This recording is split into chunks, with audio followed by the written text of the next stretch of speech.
नवीन घडामोडी पाहण्यासाठी आपल्या बारामती झटका या यूट्यूब चॅनलला सबस्क्राईब करा व बेल आयकॉन दाबा, म्हणजे ताज्या घडामोडी आपणापर्यंत पोहोचतील। वेळापूर नगरीचे थोर सुपुत्र, माळशिरस पंचायत समितीचे माजी सभापती व सोलापूर जिल्हा परिषदेचे माजी उपाध्यक्ष, लोकनेते स्वर्गीय सूर्यकांतदादा माने देशमुख यांचा राजकीय गट भारतीय जनता युवा मोर्चाचे राष्ट्रीय उपाध्यक्ष व माळशिरस विधानसभेचे लोकप्रिय दमदार माजी आमदार राम सातपुते यांच्या प्रमुख उपस्थितीत भारतीय जनता पक्षामध्ये प्रवेश करण्याचे निश्चित होऊन बैठक संपन्न झाली आहे।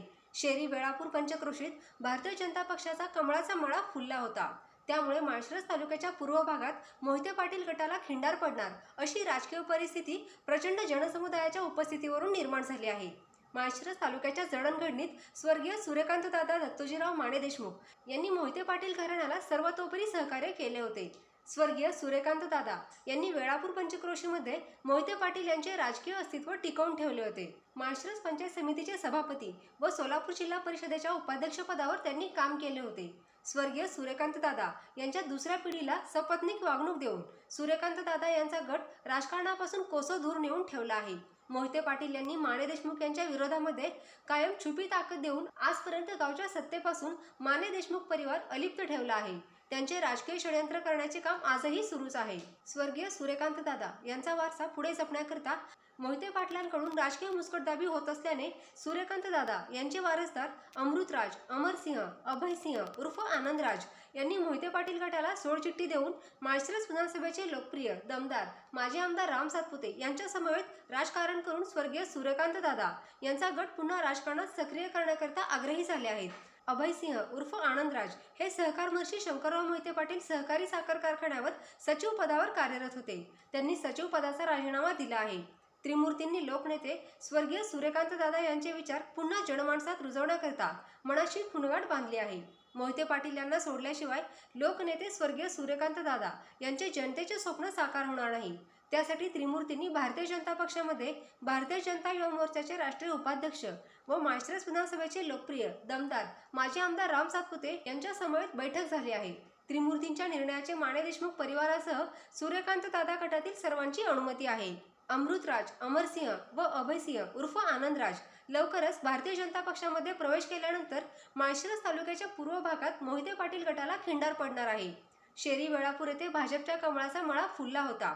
यावेळी ज्येष्ठ नेते पांडुरंगभाऊ माने देशमुख, रावसाहेब माने देशमुख, महादेवभाऊ ताटे, विक्रमभाऊ माने देशमुख, सुजय भैया माने पाटील, जयराज माने पाटील, धैर्यशील माने देशमुख, स्वप्नील भैया माने देशमुख, मिलिंद सरतापे, तानाजी मुंगुसकर, काकासाहेब जाधव, गणेश चव्हाण, तुकाराम कदम, सतीश खराडे, विठ्ठल म्हेत्रे, ओंकार खराडे, नारायण मंडले, विश्वजित माने देशमुख, महादेव आडत, हेमंत माने देशमुख, बाळकृष्ण खपाले, अग्निनाथ चव्हाण, बाळासाहेब कदम, ओंकार आडत, महादेव खराडे, ओंकार म्हेत्रे, श्रीधर देशपांडे, सचिन साळुंके, गिरीश कुलकर्णी, राजू बनसोडे, महादेव पिसे, आभा पांढरे, दीपक चव्हाण, अनिल माने, दादासाहेब चव्हाण, मोहन काशीद, गोपाळ काका घारगे, शिवाजी मोहिते, गोपाळ क्षीरसागर, महादेव बारकुल, संभाजी काका माने देशमुख, नानासाहेब काका माने देशमुख, प्रवीण भोसले, प्रवीण माने देशमुख, दीपक माने देशमुख, धनंजय माने देशमुख, शरद साठे, राहुल माने देशमुख, संजय माने देशमुख, राजू माने देशमुख, किसन माने देशमुख, सूर्यकांत माने देशमुख, अर्जुन भाकरे, आप्पा अडसूळ, जयराज घाडगे,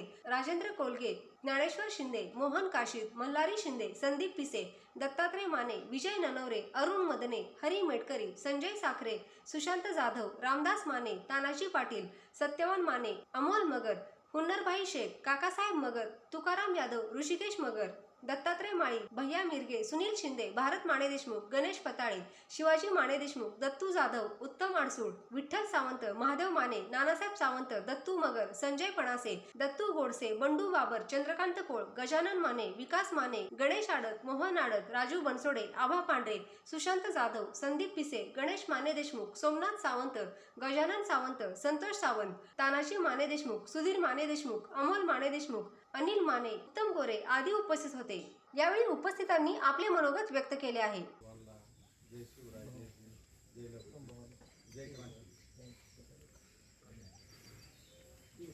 आम्ही पहिल्यापासून भाऊ होतात, पण सांगायचं तात्पर्य म्हणजे आमचा विचाराचा मोहिते पाटलाला विरोध होता। त्यामुळे भाव असतील, दादा असतील, यांचा म्हणजे विचार या पोरांचा चांगला आहे म्हणून ह्या कुटुंबाने आम्हाला कधीच त्रास दिला नाही. भाऊ विरोधात आहेत म्हणून येडं वाकडं कधीच नाही. आज सूर्यकांत दादांच्या पश्चात आज तसं बघितलं तर अमृतभाई असतील, अमरभाऊ असतील, आनंदबाबू असतील, यांनी स्वतःच्या घरावर तुळशीपत्र ठेवून म्हणजे घरातलं घर असताना भया तुम्ही सगळे निघाला होता बाहेर, आपल्याला वाटत होतं हे बी घर आपल्या मागे यावं यावं यावं, पण कसं होतं योग्य वेळ आल्यानंतरच ते कळतं. आज भाऊ आमचा म्हणजे एवढा विश्वास आहे तुमच्यावर, त्या तुमच्या विश्वासावर सगळे आता बाहेर पडलेले, त्या विश्वासाला कुठं तडा जाता कामा नये. माग पण आम्ही असाच विरोध केला मोहिते पाटलांना, म्हणजे आमचा वैचारिक विरोध होता. आमची पिकं जळत होती, आम्ही झोपलेली धानं अशी जळायची, बँकवाली यायची आम्हाला म्हणायची ह्या वर्षी पैसे भर, मागच्या वर्षी भर, पण आम्हाला काही जुळतच नव्हतं. सातत्यानं कर्ज कर्ज कर्ज कर्ज, आणि मग 1 तारखेला बंगल्यावरून निरोप यायचा पाणी यायचंय, तर जानकरानं म्हणायचं 5 तारखेला सुटायचंय. या दोघाच्या राड्यात आमचं सगळं जळून जाय. मग आमच्यातली बी निम्या अर्धी इकडं निम्या अर्धी इकडं, हे कुणीकडनं काही येणार पण पाणी मिळालं पाहिजे हीच धोरणार. शंकरराव मोहिते पाटलाचं एक स्वप्न होतं की या शिरीला पाणी मिळावं म्हणून त्यांनी लिंबगावला टँक बांधला मोठा, त्यात 3 TMC पाणी आहे भाऊ. तर हिथं पाणी मिळवणी म्हणून तिथं वर बी भांडणं लागली, हिथं बी आमच्यात बी भांडणं लागली.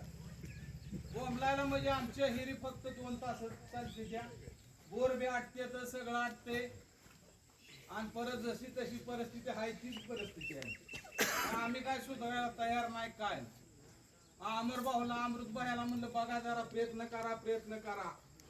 एवढ्या स्वाभिमानानं त्यांनी प्रयत्न केला की आनंद बापून राजीनामाच दिला भावा. त्या बापूसाठी एक सगळ्यांनी टाळ्या वाजवा. स्वाभिमान कशात असतो भावानं, तर हे बापूकडनं शिकावं स्वाभिमान कशात असतो. बापूनीच ते ऍग्रिकल्चर शिकलेला माणूस नाही, तर शेतकऱ्यावर अखंड प्रेम करणारा माणूस आहे. शेतकऱ्याची व्यथा त्या माणसाला माहिती की आपल्या एक एक पावणारा असेल, इथला समाज असेल, ज्या पद्धतीने दादानी प्रेम केलं तसं बापू म्हणले लगा एक एक घर संपायला लागले आपले इथले. पाणी नाही काय नाही काय नाही, आणि नेमकून 10 फटा आला, 12 फटा आला, 7 फटा आला, सांगोलच्या अलीकडे पाणी आलं. तुम्हाला वाईट वाटून देऊ नका, तुमच्यावर हाय प्रेम, पण आमच्यावर बी प्रेम आहे, पण आमच्यावर कडवट प्रेम आहे. इकडं पाणी आलं की लगेच स्क्वॉड आलं, मध्ये बाईच पाठवून दिली. तुम्हाला माझ्या मागच सांगा तुमचं भरणं किती आहे, तुम्ही भिजवताय किती, काय चाललंय किती. परत आम्ही तुम्हाला पत्र दिलं, बाबा आम्हाला पाणी द्या. हे म्हणले ते 2 घर पाणी देत नाही ती म्हणजे, म्हणून आमची ह्यांच्याबरोबर नाव जोड. आमचा कोणावर आक्षेप नाही, आणि कुठल्याही देशमुखाचा बी आमच्यावर आक्षेप नाही. म्हणजे आम्ही सगळ्यासाठीच करतो. म्हणजे भाऊ तुम्हाला माहित असेल, खाली चारीला पाणी जरी आलं तर कालवा होतोय. माझी भूमिका एवढीच असते की मी पाणी धरल्यानं माझा दुसऱ्याला फायदा व्हावा, आणि दुसऱ्याला पाणी धरल्याला मला फायदा व्हावा. मी पाणी धरल्यानं मला कधीच फायदा झाला, दुसऱ्याने ज्यावेळी धरलं तेव्हा माझ्या हिरीला पाणी वाढतं. या भूमिकेत मी आजपर्यंत चालू. विषय लय मोठा आहे, तुम्ही फक्त माचलूर मधनं काढा भाऊ. ही सगळी गावं जी आहेत या गावात तुम्हाला लीड कमी होत गेलं. फसवल्यामुळं ह्या गाड्यानं सुद्धा मध्ये आंदोलन केलं, रस्ता रोको म्हणून, आमदार व्हायच्या आधी. आणि तसं बघितलं तर ह्यांचं लपडं लय दिवस चालू. तुम्ही तर आंदोलन केलं, मी एकटा तिथं बसली, पोलीस स्टेशनला रस्ता रोखला, जानकर ही सगळी पळून गेली. किती जणांची तर लग्न राहिली, काय झाली, 12 भानगडी झाल्या, पोरांच्या लग्न झाल्या. आम्ही करतो त्या, आम्ही उराव घेतो ह्यांना, म्हणजे काय मोकळ्यात शिगाव घेत नाही. आमची बी शिगाव मुंडली आता. आता तुम्हाला बाबा थोडं थोडं पुढे यायला लागतंय. एवढं मोठं घर आपल्या पुढे आलंय. अमृत भया म्हणजे खरंच पोरांना अमृत आहे.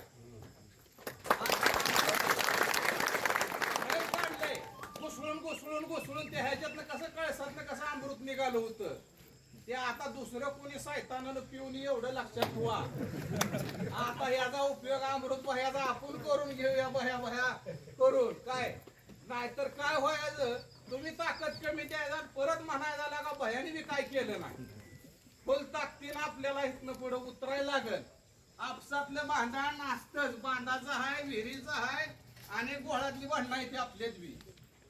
पण आपसातली भांडणं बाजूला ठेवून मोठा प्रश्न पाण्याचा आहे.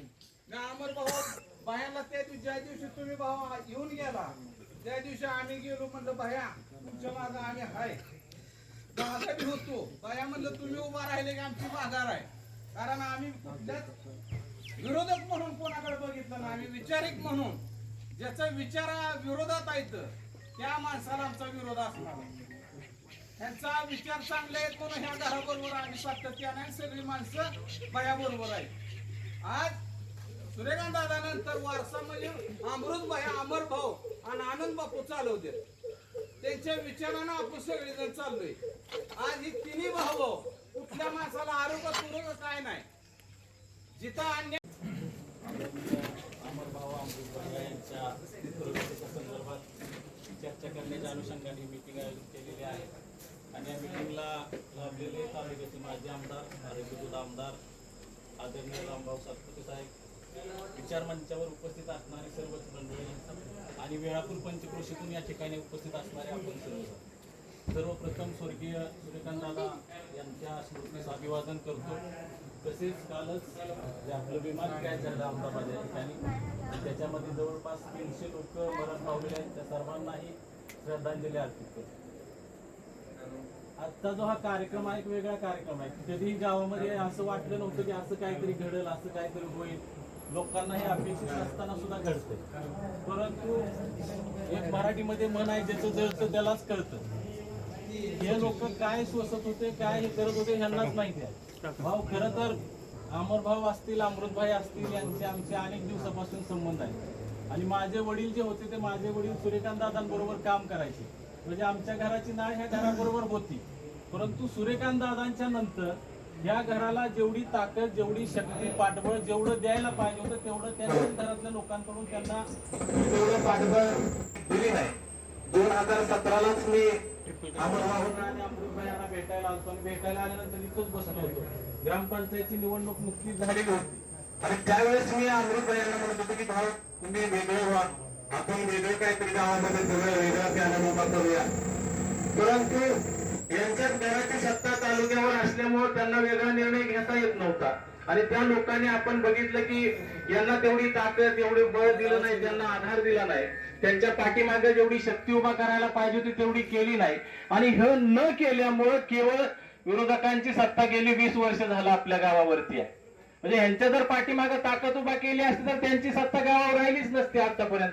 आपण जर आता अनेक लोकांनी सांगितलं की भाऊंकडे विनंती केली की आपण सगळ्या लोकांनी अमर भाऊच्या अमृतभाईच्या पाठीमागे उभा राहायचं.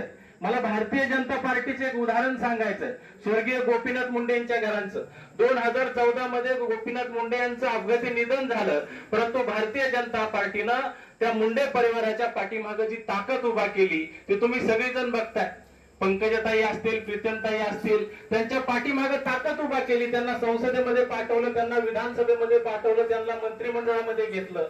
म्हणजे भारतीय जनता पार्टीचे एक तत्व आहे की त्यांच्याशी जे एकनिष्ठ राहतात त्यांच्या घराला, त्यांच्या कुटुंबाला, त्यांच्या कार्यकर्त्यांना, त्यांच्या नेत्यांना ते कधीच असं वाऱ्यावरती सोडत नाहीत. हे माझ्या तर अनुभवातून मी पाहिलेलं आहे. आणि जर आपण प्रामाणिकपणे भारतीय जनता पार्टी बरोबर राहिलो, मग अमरभाऊ असतील, अमृतभाई असतील, त्यांच्या कुटुंबातले शहरीतले सगळे माने देशमुख परिवारातील लोक असतील, हे सगळी लोक जर निष्ठेनं, प्रेमानं, तत्वानं जर भारतीय जनता पार्टी बरोबर राहिली तर निश्चितच भारतीय जनता पार्टी यांचं कोणतंही काम राहू देणार नाही. आता कामाचा विषय निघालेला आहे. काल परवा मी भाऊंना भेटायला गेलतो. मोहोळचं एक कुटुंब आलतं आणि ते मला भेटायला आलं की आम्हाला भाऊंकडे घेऊन चला, आमचं एक महत्वाचं काम आहे. भाऊंकडे गेलो, चर्चा झाली.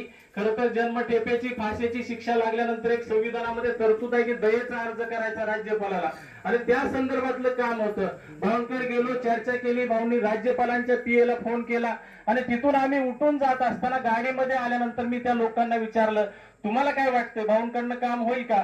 भाऊ ती लोक मला अशी म्हणाली, आशिया खंडामध्ये जर हे काम झालं तर फक्त रामभाऊच करू शकतात, अन्यथा होऊ शकत नाही. मला पण आश्चर्य वाटलं.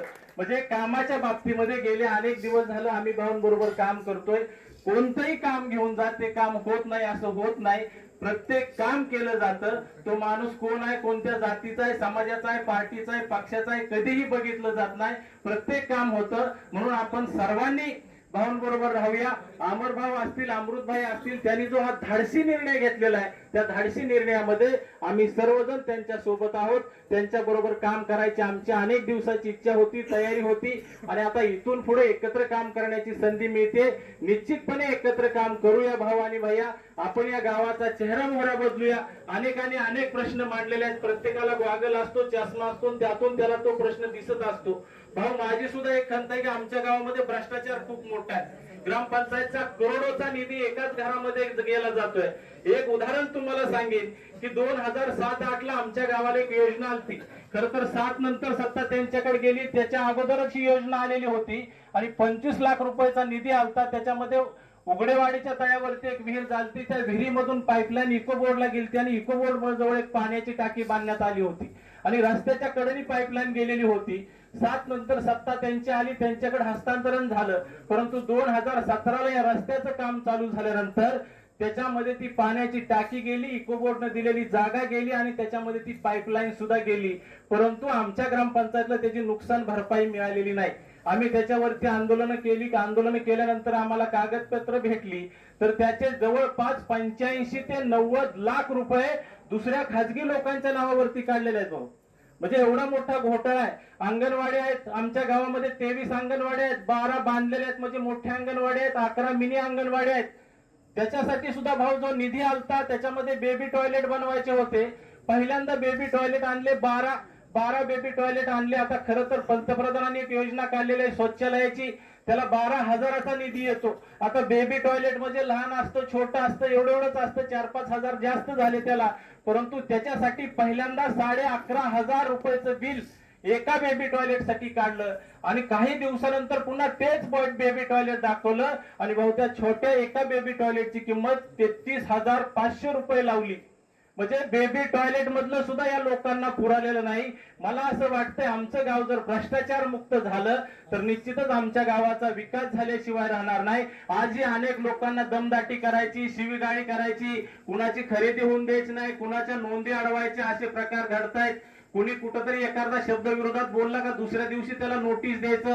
कालचा परवाचा किस्सा आहे, गौतम भंडारेने एक बातमी लावली जात चोर थपाड्या म्हणून, आणि त्याच्यामध्ये त्यांनी काय केलं, गणेश तात्या चव्हाणांना फोन केला पत्रकारांनी आणि तात्यांना विचारलं, कारण तात्यांचे आमदार वर्ग मित्र आहेत 7वी पर्यंतचे. मग तात्याकडनं माहिती घेतली काय प्रकाश आंबेडकरांचं लग्न त्यांनी जमवलंय का? मग तात्यांनी सांगितलं नाही, प्रकाश आंबेडकरांनी तर त्यांना प्रवेशच दिला नाही राजभवनामध्ये. तर दुसऱ्या दिवशी तात्यांना ग्रामपंचायतचं नोटीस आले आणि त्या नोटीस मध्ये असं सांगितलंय की तुम्ही राजगृहावरनं हाकलून दिलं, ते तात्यांना माहित होतं.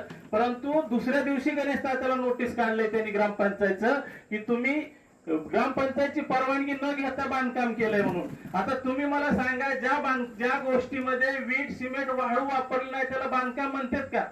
पत्र्याचं शेड आहे त्याला बांधकाम म्हणून नोटीस दिलं. एवढा महान ग्रामसेवक बी आहे ते. आम्ही तर तुम्हाला वारंवार सांगतो त्या ग्रामसेवकाला सुद्धा बदला. आमच्या गावचा निश्चित विकास होईल. अमरभाऊ आहेत, अमृतभाई आहेत, आनंदभाई आहेत, या सगळ्यांचं या ठिकाणी या धाडसी निर्णयाबद्दल मी मनपूर्वक स्वागत करतो. त्यांच्या पुढच्या राजकीय कार्यासाठी शुभेच्छा देतो आणि या ठिकाणी थांबतो. धन्यवाद. भारत देशातील सर्वच परिवर्तनवादी विचारसरणीच्या राष्ट्रीय महापुरुषांना, राष्ट्रीय महामातांना त्रिवार वंदन करतो. या गावचे सुपुत्र आणि माळशिरस तालुक्यामध्ये एक नाव लौकिक राहिलेले आपल्या सर्वांचेच मार्गदर्शक दिवंगत सूर्यकांतदादा माने देशमुख यांच्या स्मृतीस अभिवादन करतो. आणि आजच्या ऐतिहासिक बैठकीसाठी आपल्याला मार्गदर्शक म्हणून लाभलेले माळशिरस तालुक्याचे नव्हे तर राष्ट्रीय जनता पार्टीचे युवा मोर्चाचे उपाध्यक्ष तथा या माळशिरस तालुक्यामध्ये आजपर्यंत आमदार कोणाला माहित नव्हता. 29 वर्षाच्या काळामध्ये मी सुद्धा आमदार कधी पाहिला नाही. तो आमदार या ठिकाणी कर्तव्य दक्ष, कार्य सम्राट आणि आरोग्यदूत म्हणून त्यांच्यावर पाहिलं जातं. त्याच्या आमदार साहेबांसाठी एकदा टाळ्या सर्वांनी वाजवायच्या. त्याचबरोबर आपल्या सर्वांचे ज्येष्ठ मार्गदर्शक पांडुरंग भाऊ असतील, आमचे शेलार म्हणून बरोबर कायम असणारे महादेवभाऊ तात्या असतील, सर्वच मान्यवर वरिष्ठ वडीलधारी मंडळी, युवक मित्र आणि खरं तर मोहिते पाटील परिवारातच हे घर, सूर्यकांत दादांचं घर, या घरातील अमृतभाई असतील, अमरभाऊ असतील, आनंदबापू असतील, त्यांनी जो आज क्रांतिकारी या ठिकाणी निर्णय घेतायत आणि त्यांनी खरं तर जो निर्णय घेतला त्याबद्दल त्यांचा अंतकरणातून धन्यवाद व्यक्त करतो. त्यांच्या पुढच्या कारकिर्दीला शुभेच्छा देतो. खर तर आमदार साहेब या घराण्याच नव्हे तर या संपूर्ण शेतकऱ्यांनी मोहिते पाटलांसाठी शब्द प्रमाण म्हणून कायम काम केलेलं आहे. त्याच्यामध्ये एक कालचा नवीन किस्सा तुम्हाला सांगेन की निवडणूक ग्रामपंचायतच्या चालू असताना मी त्या ठिकाणी इच्छुक होतो. बऱ्याचशा गोष्टी त्यात घडल्या. आता ते सांगत बसायच नाहीत, परंतु निष्ठा काय असते ती मला या ठिकाणी आपल्याला सांगायची आहे की मोहिते पाटील परिवारावरती ह्या घराण्याची निष्ठा कशी आहे. रात्रीचे 3 वाजले होते, फॉर्म विड्रॉल झाला होता माझा आणि माझ्यासाठी खरंच या घरानं माझ्यासाठी जी ताकद लावली होती ते खरोखरच न विसरणारे आहे. आणि ही ताकद लावत असताना रात्रीचे 3 वाजले होत्या. अमृतभाई, अमरभाऊ माझ्याकडे आले. आम्ही एका ठिकाणी बसलो. आता मी कुठं बसलो कसं ती बाकीच्या गोष्टी सांगणार नाही, परंतु त्या ठिकाणी बसल्यानंतर त्यांची एकच भूमिका होती की मुलांना आपल्याला असं करता येणार नाही. मी त्यांना आमदार साहेब गर्वाने या ठिकाणी सांगेन की त्याच दिवशी त्यांना सांगितलं होतं की अमृतभाई, तुमची राजकीय कारकीर्द असेल किंवा सामाजिक कारकीर्द असेल, तुमची कारकीर्द या ठिकाणी घडू शकत नाही आणि तुम्हाला या ठिकाणी भविष्य नाही. ते एवढ्यासाठी नाही की तुम्हाला फक्त शब्द सांगितला जातो आणि बंगल्याचा शब्द आलाय, तुम्ही पळायचंच काम करायचं, बाकी काय करायचं नाही. आणि ते तुम्ही आजपर्यंत केलं. त्या दिवशी त्यांना सांगितलं की मी स्वतः तुम्हाला आमदार साहेबांकडे घेऊन जातो आणि सातपुते साहेबांशी भेटा, डायरेक्ट भारतीय जनता पार्टीचं काम चालू करा, या भागाला एक नेतृत्व मिळत, आमच्यासारख्याला सुद्धा या गावामध्ये नेता मिळत म्हणून त्या ठिकाणी सांगितलं. परंतु त्यांनी ते माझं त्या ठिकाणी ऐकलं ना बाबा, आपण आठवत असेल आपल्याला. त्यांनी एकच सांगितलं की मला असं करता येणार नाही, तुम्ही येण्यासारखे करू नका. म्हणून मी त्यांना सांगितलं की मी यांचा सरपंच पाडणार म्हणून पाडणार आणि ते केलं. त्या ठिकाणी काय गोष्टी कराव्या लागतात. म्हणून आमदार साहेब काय की ह्या कुटुंबाची कायमच त्या मोहिते पाटील परिवारावरती निष्ठा राहिलेली आहे. परंतु येत्या काळामध्ये अमृतभाई, आपण काळजी करण्याचं कारण नाही. तुम्ही मोहिते पाटील परिवारासाठी खूप खाल्ले आहेत कास्ता, आपण मोहिते पाटील परिवारासाठी खूप खाल्ले आहेत कास्ता, परंतु येत्या काळामध्ये रामभाऊ सातपुतेच्या माध्यमातून आपला सुखकर होणार आहे रस्ता, एवढंच आजच्या निमित्तानं सांगतो. आणि येत्या काळामध्ये तुमच्या निर्णयाचं स्वागत करत असताना आम्ही सुद्धा ते टोकून सांगतो की जो बी या ठिकाणचा तुमचा निर्णय आहे त्या निर्णयाला आमचा पाठिंबा राहील. येत्या काळामध्ये रामभाऊ सातपुते साहेबांचं नेतृत्व तळागाळापर्यंत जाण्यासाठी आणि परत एकदा त्यांना याच मतदारसंघातून आमदार करण्यासाठी आपण मोठ्या दिलानं काम करूया. खरं तर हा क्रांतिकारक निर्णय जर आपण विधानसभेच्या अगोदर घेतला असता, 1-2 दिवस जरी आधी घेतला असता, तर आजचं चित्र भाऊ या ठिकाणी खूप वेगळं राहिलं असतं. आजचा या ठिकाणचा जो आमदार मिरवतोय आमदार म्हणून तो फिरला नसता. आता आपण पाहतोय तालुक्यामध्ये काम करताना माजी आमदार म्हणून रामभाऊ सातपुते काम करतायत आणि आजी विद्यमान आमदार म्हणून काम करतायत, परंतु शिरीत येताना सुद्धा त्यांना जाणवलं असेल की 500 लोक रस्त्याला भेटतात. खांडेली गावातल्या किस्सांनी या ठिकाणी जाता जाता सांगेल. आता काय मला कोणावरती टीका करायची नाही, पण खांडेली गावामध्ये शिवव्याख्याते आपले बांडगुडे पाटील आले होते. त्या ठिकाणी मी कार्यक्रमात निरोप नव्हता, परंतु बांडगुडे पाटील जिथं असतात तिथं मी जातो, कारण मी फुले शाहू आंबेडकर चळवळीचा कार्यकर्ता असल्यामुळं मला ती आवड आहे. ते कार्यक्रमाला गेलो असता आमदार साहेबांचा कार्यक्रम संपला आणि आमदार साहेब खरं तर त्यांच्या म्हणजे जवळच्या संकेतचं मला वाटत माहितीप्रमाणे लग्न होतं. आमदार साहेबांना पुढे जायचं होतं. स्टेज पासून गाडीपर्यंत येईपर्यंत 500 लोकांनी साहेबांना भेटले, परंतु त्याच ठिकाणी विद्यमान आमदार परत आल्यानंतर 50 लोक सुद्धा भेटले नाहीत. हा त्याच्यामधला फरक आहे. आता माळशिरस तालुक्यानं ती त्या ठिकाणी चूक केली आहे. आमदार साहेब, मी तुम्हाला या ठिकाणी सांगेन, या सिरीजचं एक महत्व आहे. शेतकरी ज्याच्या पाठीशी उभा राहतात ते नेतृत्व नक्कीच भरत जातं. भविष्यामध्ये आपल्या पाठीशी शेतकरी सर्व उभा राहिले आणि शेतकरी नक्कीच तुम्हाला याचा भरून देतील एवढाच आशावाद व्यक्त करतो. मला बोलण्याची संधी दिली त्याबद्दल धन्यवाद व्यक्त करतो आणि बायांना सांगतो आपण काळजी करण्याचं कारण नाही. हा मिलिंद सरतापे तुमच्या सोबत कंटिन्यू राहिल्याची काळजी करू नका. धन्यवाद. जय हिंद, जय महाराष्ट्र, जय भीम. पडल्यानंतर किंवा क्लोजर पडायच्या वेळेसच पाणी मिळतं. आज 2000 सालाला जे की आपली प्रस्थापित मंडळी होती आणि ती प्रस्थापित मंडळी कालवा सल्लागार समितीने असताना त्यांनी हे वेळापूर शाखा, आता जी मी सांगितली 7 गावं, ही वेळापूर शाखेखाली यांचं कार्यक्षेत्र आहे आणि ही वेळापूरची शाखा माळशिरस विभागातून वगळून माथुर विभागात घातली. वास्तविक इरिगेशनचं धोरण तेल तो हेड धोरण असतं आणि तेल तो हेड धोरण असताना आपल्याला हेडला अगदी फलटण विभागाची सुद्धा भरणं झाली तरी आपल्याला वेळापूर विभागाला पाणी मिळत नाही आणि लेकराप्रमाणे जोपासलेली पीक अक्षरशः डोळ्यासमोर आपल्या जळून जातात. त्याच्यामुळं अनेक लोक किंवा अनेक बागायतदार की पाण्याची मागणीच करायचं बंद केलेलं आहे.